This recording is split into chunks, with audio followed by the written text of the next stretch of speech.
Number system part 1। 150 के सभी भाजकों या गुणनखंडों की संख्या ज्ञात करें।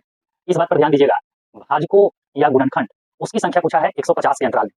सबसे पहले 150 को हम लोग अभाज्य गुणनखंड करेंगे। 150 के अभाज्य गुणनखंड में 2 से आधा कर लीजिए, फिर यहाँ 3 से लगाइएगा तो 3 दूनी 6 और 3 पचे 15। उसके बाद 5 से लगाइएगा तो 5 बार। हमसे पूछा गया है भाजकों या गुणनखंडों की संख्या, भाजक की संख्या या गुणनखंड की संख्या, दोनों एक ही नाम है। ध्यान रखेंगे, जब आपने 150 का गुणनखंड किया तो आपके पास गुणनखंड में अभाज्य गुणनखंड ही है। 2 आया एक बार, 2 आया प्रश्न में एक बार, 3 आया एक बार, उसके बाद 5 आया 2 बार, 2 एक बार, 3 एक बार और 5 2 बार।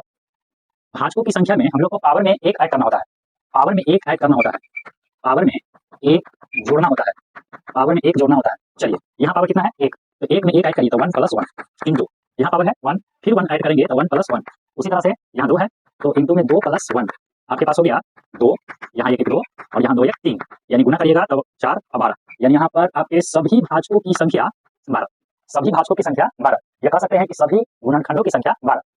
अब यहाँ हम लोग देखें, क्या भाजकों की संख्या जो पूछा है उसी को हम लोग अभाज्य कहते हैं? अभाज्य संख्या नहीं, अभाज्य अलग है। यहाँ पर अभाज्य संख्या के रूप में ये था 2 3 5 5, ये अभाज्य संख्या है। ये भाजक की संख्या कुछ अलग प्रोसेस होता है। यहाँ हम लोग थोड़ा सा इसको समझते हैं कि आखिरकार ये भाजक निकलता कैसे है और इसका परिणाम क्या है। देखिए, इससे आपको आसानी से समझ में आएगा। मान लीजिए कि आपके पास संख्या के रूप में 150 था, तो भाजकों की संख्या में कहा जाता है कि इस 150 को कौन कौन काट सकता है, कौन कौन संख्या से यह विभाजित हो सकता है, और वही भाजक कहलाता है। जैसे हम सबसे पहले कहें कि यह 1 से कटेगा, सही बात है, 1 से कटेगा, 2 से भी कटेगा, 2 के बाद 3 से भी कटेगा, उसी तरह से 3 के बाद 4 नहीं 5 से कटेगा, 5 के बाद डायरेक्ट आइए 6 से भी कटेगा, उसके बाद ये 10 से कटेगा, 10 के बाद ये 1500 तो पक्का कटेगा, फिर ये 25 से भी कटेगा, 25 के बाद 30 से भी कटेगा, 30 से कटेगा, और उसके बाद 30 के बाद यह 50 से भी कटेगा, 50 के बाद देखें तो 75 दूनी 150, और लास्ट में 150 से भी कटेगा।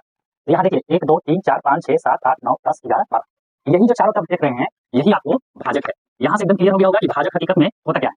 अब यहाँ नीचे थोड़ा सा प्रोग्राम को देखें, नीचे वाले मेरे पास सवाल है 150 के सभी शुद्ध भाजक। देखिए यहाँ सिर्फ भाजक पूछा था, लेकिन यहाँ शुद्ध भाजक, तो शुद्ध भाजक जैसी बोलेगा, शुद्ध भाजक जैसी बोलेगा तो ध्यान में रखेंगे कि एक को नहीं लेना है, एक को नहीं लेना है और स्वयं को भी नहीं लेना है, एक और स्वयं को नहीं लेना है। मतलब हम भाजक की संख्या ही निकालेंगे, लेकिन एक और स्वयं को हटा देंगे, मतलब 2 हटा देंगे, एक और एक यानी 2 माइनस कर देंगे। हमने देखा था कि क्वेश्चन में 150 ही है, 150 के टोटल भाजक, 150 के टोटल भाजक जो आया है, टोटल भाजक जो आया है वो हम जानते हैं भाजक की संख्या में से 2 घटाना है, 2 कौन घट रहा है, एक और स्वयं, तब जाकर के इसको हम कहेंगे शुद्ध भाजक।